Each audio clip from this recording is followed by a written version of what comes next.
Junie B, first grader, boo, and I mean it, chapter 5, no squirty.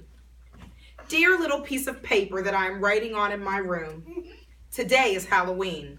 Only guess what? No seltzer bottle. That's what. Because Mother said I'm not even allowed to squirt people.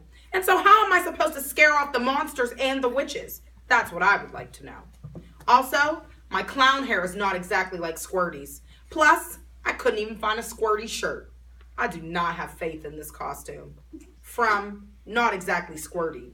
P.S. I would like to spray Mother with seltzer. I stopped writing and looked at my clock. It was already after dinner. Mother was in Ollie's room. She was dressing him in his Halloween costume. I crawled under the covers with Philip, Johnny, Bob, and I worried about my costume some more. I don't know why I can't squirt monsters with seltzer, I said. Me either, Philip said. Squirting seltzer would scare their pants off. And just then, we heard a knock at the door.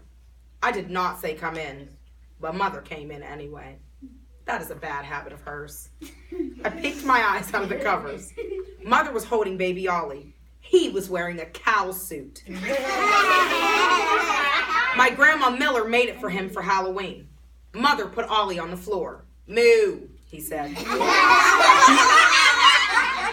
I made the cuckoo sign at him. Come on, Junie B, let's go, said Mother. Without Daddy here to help, I'm running behind. We have to hurry and get you dressed. Grandma and Grandpa Miller are coming over to take pictures. After that, she got my bag of clown parts and she spread them on the bed. There was a red clown nose and curly clown hair and big fat clown pants with suspenders. There was also a giant bow tie like Squirty wore and big white gloves and a shirt with puffery buttons on the front. Mother fastened the buttons on the clown shirt and she pulled the clown pants over my jeans. Then she put the suspenders over my shoulders and she snapped the bow right around my neck and I put on my gloves. I looked at myself in the mirror. But I don't look like Squirty, I said real whiny. I just look like plain old me, except with very stupid taste in clothes. Mother smiled. Well, of course you don't look like a clown yet, silly. You can't look like a clown until you get your makeup on. After that, she turned me around to face her, and she told me to close my eyes, and she put clown makeup all over my face. When she got done, she plopped my clown hair on my head, and then kerplunk, she stuck on my red nose, and she beamed real happy. Ta-da, she said, you're a clown. My heart got poundy and thumpy at those words. I turned around to see in the mirror, and wowee, wow, wow. My eyes popped right out of my head, because I look like Squirty, I tell you. I did a loud gasp at that sight. Then I bent over, and I tried to catch my breath. Whoo, I said. Whoa, whoo. Mother laughed. I'll take that as a compliment, she said. I have to admit, you look a lot more like Squirty than I thought you would. I kept on breathing till I got my air back. Then, very slow, I raised my head and I peeked at myself some more. Chill bumps came on my arms. I leaned closer and made a creepy clown grin. I did a shiver. I'm scaring myself silly, I said. Just then the doorbell rang. It was my grandma and grandpa, I think.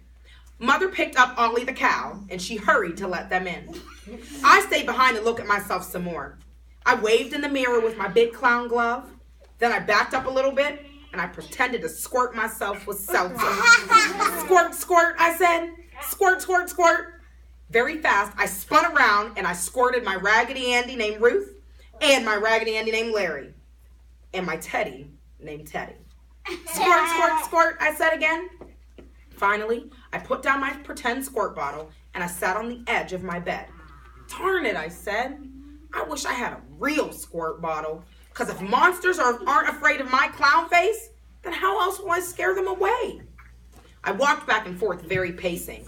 Just then, I heard Grandma Miller's voice in the hall. She was giggling about Ollie and his cow suit, and so I couldn't wait for her to see me too. All of a sudden, I got a funny idea in my head. I did a sneaky smile in the mirror. Then very quiet, I tiptoed out of my room and I creeped down the hall on softy clown feet. And then, ha! I springed out at Grandma with all my might and I did my scariest scream. Ah! Grandma jumped way high in the air. Mother did too. I laughed and laughed at that funny sight. Then I ran all around and I kept on screaming, ah, I'm a screamy clown, ah! Just then, Grandpa Miller came through the front door. I ran at him very speedy and I butted him in the stomach with my clown head. Then, whoa, Mother grabbed me by my clown pants. For heaven's sake, Junie B, knock it off, she yelled. I stopped screaming and I tapped on her very polite. Yeah, only I'm not actually Junie B, I explained. I'm a screamy clown. I stood there a second and then my whole face lighted up. Hey, hold it! That's a good name for me, Mother. I clapped real excited. If I can't be squirty, I can be screamy. And after that, I ran to get my Halloween bag and I laughed some more. Because Screamy the Clown can scare the pants off people, I bet. Even without seltzer. Chapter 6. Trick or fruit. Mother put Ollie in a stroller and she took us trick-or-treating. She tried to hold my hand, but I quick pulled it away. Yeah, only I'm not even a scaredy cat baby, I said. I am Screamy the Clown. And after that, I speeded up my feet and I walked very fast in front of those two. Our first neighbor's house is where grouchy Mrs. Morty lives. Grouchy Mrs. Morty lives all by herself with grouchy Mr. Morty. Their yard has lots of lawn decorations in it. Only do not accidentally take a little elf from their garden or else grouchy Mrs. Morty will threaten to call the cops. I ran up her porch steps. There was a big trick-or-treat boy already there. He was ringing the doorbell. I looked at him very close. He was wearing fishing boots and a fishing pole. I waved at him with my clown gloves. Hello, how are you today? I am Screamy the Clown, I said, and I can scare the pants off people. The boy rolled his eyes at me, and he didn't say any words. I pulled on his fishing pole very friendly. What are you dressed as? I asked. The boy sucked his cheeks into his head. A fisherman, you clown, he said. Fishermen have an attitude, apparently. That's how come I decided to scare the pants off that guy. I did a creepy clown grin. Then I stood on my tallest tippy toes and I screamed right in his face. Ah! I screamed. Just then, grouchy Mrs. Morty opened the front door and she quick held her ears. Junie B. Jones, my words, stop all that racket. I stopped my racket. Yeah, only I'm not actually Junie B. Jones, I explained. I am Screamy the Clown, and Screamy the Clown can scare the pants off people. The fisherman boy rolled his eyes again. I don't even know this clown, he said. I tapped on grouchy Mrs. Morty's arm. Trick or treat, give me something good to eat, I sang very amusing. Grouchy Mrs. Morty picked up a big bowl, and she gave us each an apple. I plopped it very hard in the bottom of my bag. I stared down at that thing. Okie doke. Here's the problem, Mrs. Morty. I already have apples at my house, I said. I did a little frown. Also, I didn't say trick or fruit, I said. The fisherman boy laughed real loud. Then he leaned over next to me and he dropped his apple down my clown pants. And then he quick ran off the porch. I stood there very shocked. Okay, that is not actually acceptable, I said kind of mumbly. And just then, Mother came up the steps with Ollie the Clown. Mrs. Morty's face got nicer.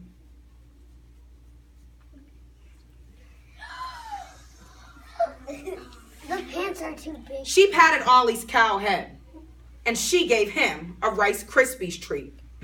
I looked curious at that woman. Okay, see, I didn't know that Rice Krispie treats were available. And so I would like to trade in these apples, please.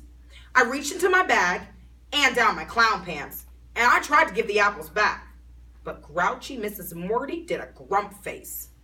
I only made treats for little ones, she said. And after that, She patted Ollie again, and she closed the door. Mother stared at me. My, that went well. It's only the first house, and you've already had an apple drop down your pants, she said. I did a big breath. And not only that, but you didn't even thank her for the apples, Junie B. I thought a second. But I'm not thanking her for the apples, I said. Mother rolled her eyes. It doesn't matter, she said. When someone gives you a gift, you always, always, always say thank you. I scratched my head at that interesting news. Really? No kidding, I said. Thank you can be a fib, apparently. Who knew? Chapter 7 is called Dumb Cinderella. But you gotta wait till tomorrow. Find out. Yeah.